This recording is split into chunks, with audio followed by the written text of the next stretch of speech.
नमस्कार, आप सभी का फिर से स्वागत है हमारे इस वीडियो में। मैंने पहले इसके बारे में वीडियो बना चुका हूँ कि इसका जो एप्लीकेशन फॉर्म है वो निकल चुका है। तो इस वीडियो में मैं इसको आपको बताऊंगा कि इसका फॉर्म आप कैसे भर सकते हैं। ठीक है, तो आप लोग वीडियो में लास्ट तक बने रहिए। ये देखिए, यहाँ पर स्क्रीन पर आपको क्या दिखाई दे रहा है, इसका जो ऑफिशियल नोटिफिकेशन है उसमें ऑनलाइन आवेदन की प्रक्रिया के बारे में है। ठीक है, तो आपको अगर आप आवेदन करने जा रहे हैं तो सबसे पहले तो आप नोटिफिकेशन एक बार देख लीजिएगा, क्योंकि ये आपके लिए बहुत ज़रूरी होने वाला है। तो इसमें क्या लिखा है, अभ्यर्थियों को बोर्ड की वेबसाइट, ये जो वेबसाइट दिया गया है इस पर जाकर ऑल नोटिफिकेशन एडवर्टाइजमेंट को क्लिक करना होगा। यानी आप जब जाएंगे इस पर तो ये जो नोटिफिकेशन होगा इसको जब क्लिक करेंगे उसके बाद ही इसका आप फॉर्म भर सकते हैं। ठीक है, क्योंकि उसको जैसे आप क्लिक करेंगे तो एडवर्टाइजमेंट आएगा। ठीक है, उसको पढ़ेंगे, उसके बाद फिर आप इसका तत्पश्चात यहाँ पर लिखा हुआ है तत्पश्चात आरक्षित नागरिक पुलिस के लिए कैंडिडेट रजिस्ट्रेशन पर, उसके बाद क्या करना है आपको, जो कैंडिडेट रजिस्ट्रेशन होगा उस पर आपको क्लिक करना है। ठीक है, इसके बाद क्या होगा, सभी अभ्यर्थी आवेदन पत्र के प्रारूप को भरें। इसके बाद जो आवेदन पत्र रहेगा आपको रजिस्ट्रेशन फॉर्म उसको भरना है पूरा एकदम बढ़िया से, ध्यान से। ठीक है, इसके बाद निर्देशों को भली बात समझ ले, इसके अनुसार आवेदन करें। अब निर्देश क्या है, निर्देश मैंने पिछले वीडियो में बताया था कि किसकी क्या मतलब वो होना चाहिए।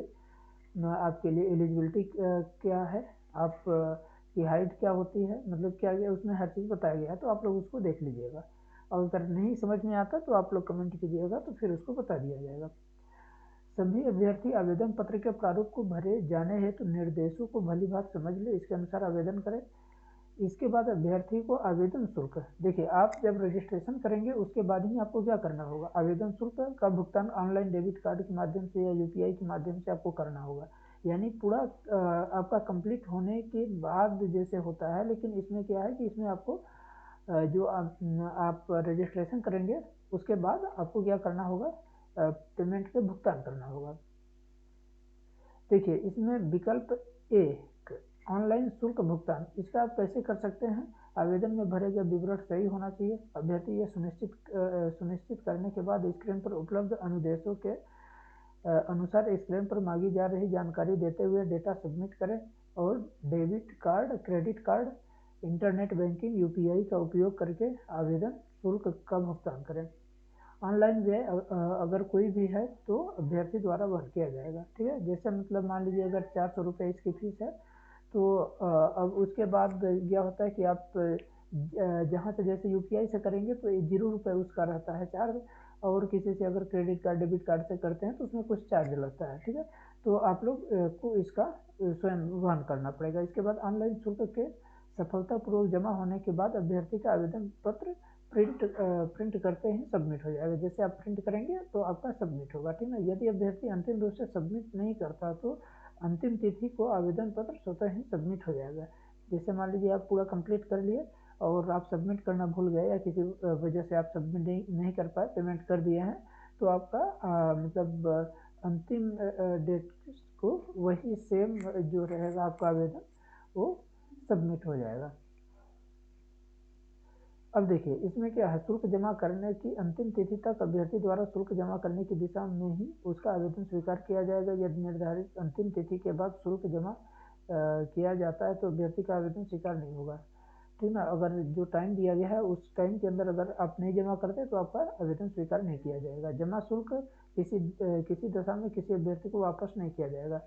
अभ्यर्थी आवश्यकता होने पर शुल्क जमा करने के उपरांत आवेदन की अंतिम तिथि के पहले अपना विवरण केवल एक बार संशोधित कर सकते हैं। ध्यान रखिएगा, यहाँ पर आप कितने बार संशोधन कर सकते हैं, इसमें एक बार संशोधन कर सकते हैं। जैसे मान लीजिए कि आपने कुछ गड़बड़ कर दिया है इसमें, तो एक बार संशोधन करने के लिए इसमें आपके पास मौका रहेगा। ठीक है ना, केवल एक बार, ध्यान रखिएगा केवल एक बार, एक से अधिक बार नहीं कर सकते आप, परंतु वह मोबाइल नंबर, ईमेल तथा आधार नंबर में कोई संशोधन नहीं कर सकता। ठीक है, और चीज़ों में तो आप अपना विवरण में संशोधन कर सकते हैं, लेकिन मोबाइल नंबर, ईमेल और आधार नंबर में आप संशोधन नहीं कर सकते। ठीक है, इसमें क्या है, आवेदन की अंतिम तिथि के बाद उसमें किसी परिवर्तन, संशोधन है तो कोई अनुरोध बोर्ड द्वारा स्वीकार नहीं किया जाएगा।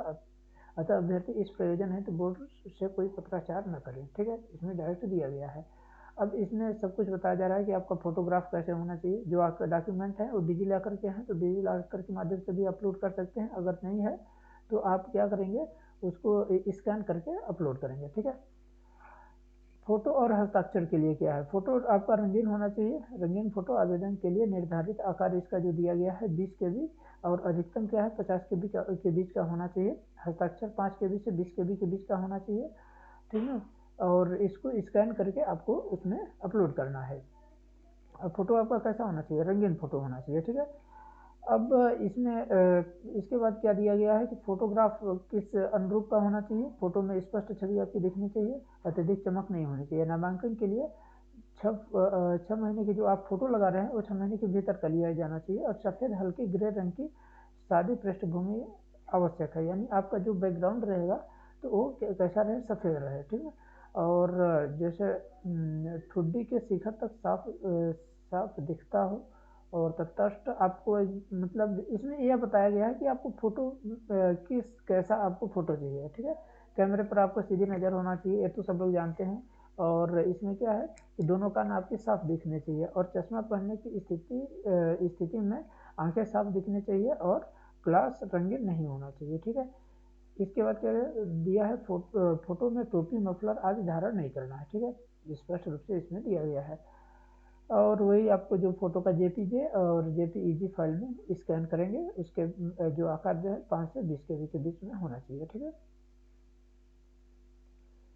आवेदन की प्रक्रिया महत्वपूर्ण बिंदु क्या है, ऑनलाइन आवेदन की प्रक्रिया में अभ्यर्थी प्रथम चरण में अपना पंजीयन करेंगे, यानी आप रजिस्ट्रेशन करेंगे। द्वितीय चरण में आपको क्या करना होगा, ऑनलाइन भुगतान करना होगा। तृतीय चरण में शुल्क जमा करने के उपरांत जब आप शुल्क जमा कर लेंगे उसके बाद पुनः बोर्ड की वेबसाइट पर आकर अपना आवेदन पत्र करेंगे। जैसे क्या होता है कि आप रजिस्ट्रेशन कर लिए, उसके बाद फिर आप क्या होता है आवेदन पत्र करते हैं, उसके बाद आप पेमेंट करते हैं। लेकिन इसमें क्या होगा कि पहले आप जब अपना पंजीकरण करेंगे यानी रजिस्ट्रेशन करेंगे उसके बाद आपको पेमेंट करना है यहाँ पर, ठीक है। पेमेंट सेकंड नंबर पर ही हो जाएगा, उसके बाद ही आप अपना फॉर्म भर सकते हैं। अभ्यर्थीगण को निर्देश दिए जाते हैं कि उनके द्वारा केवल एक ही आवेदन पत्र भरा जाए। देखिए क्या है कि इसमें एक से ज़्यादा अगर अधिक आप मतलब अपना आवेदन पत्र भरते हैं तो जो लास्ट में आपका आवेदन पत्र भरा रहेगा, ठीक है ना, वही मान्य होगा, ठीक है। आप भर सकते हैं एक से अधिक बार, लेकिन आपका फालतू में फीस लगेगा। तो जो अंतिम सबमिट किया जाएगा वही आवेदन स्वीकार होगा। यहाँ पर दिया गया अभ्यर्थी आवेदन पत्र की यथार्थता एवं पूर्णता के लिए व्यक्तिगत रूप से और अकेले ही उत्तरदायी होगा। यदि किसी अभ्यर्थी द्वारा आवेदन पत्र अपूर्ण, दोषपूर्ण एवं अन्य और सूचना से युक्त है तो आवेदन पत्र को निरस्त किया जाएगा। जो अभ्यर्थी आवेदन के समय किसी शासकीय सेवा में है, ठीक है, यहाँ पर वह दिया गया नो ऑब्जेक्शन सर्टिफिकेट आपको प्रस्तुत करना होगा। किसी सेवारत अभ्यर्थी के फोटो में कोई वर्दी धारित नहीं होनी चाहिए, ठीक है। आवेदन के पत्र में चस्पा किए जा रहे फोटो अथवा लिखित परीक्षा सहित भर्ती में किसी चरण में भाग लेते समय अभ्यर्थी की कोई वर्दी धारित नहीं होना चाहिए, ठीक है। इसमें डायरेक्ट स्पष्ट दिया गया है, ठीक है। तो आप लोग इसको एक बार पढ़ लीजिएगा। और यही है कि आप कुछ इसमें गलत अपनी जानकारी नहीं दिखाएंगे, क्योंकि अगर आप गलत करते हैं तो आपको किसी भी स्तर पर इसमें जो बोर्ड है उसके द्वारा जो आपका एप्लीकेशन या आवेदन है उसको रद्द कर दिया जाएगा। तो धन्यवाद दोस्तों। अब इस वीडियो में बस इतना ही। इस अगली वीडियो मैं बनाऊंगा आप लोगों के लिए, उसमें मैं आपको दिखाऊंगा कि आप का जो सिलेबस है वो क्या है, फुल सिलेबस के बारे में बताऊंगा। और जो आपका मेन रूप से पेपर है वो पेपर कैसे होने वाला है उसके बारे में अगली वीडियो में मैं बताऊंगा, ठीक है। धन्यवाद। आप लोग तैयारी करते रहिए।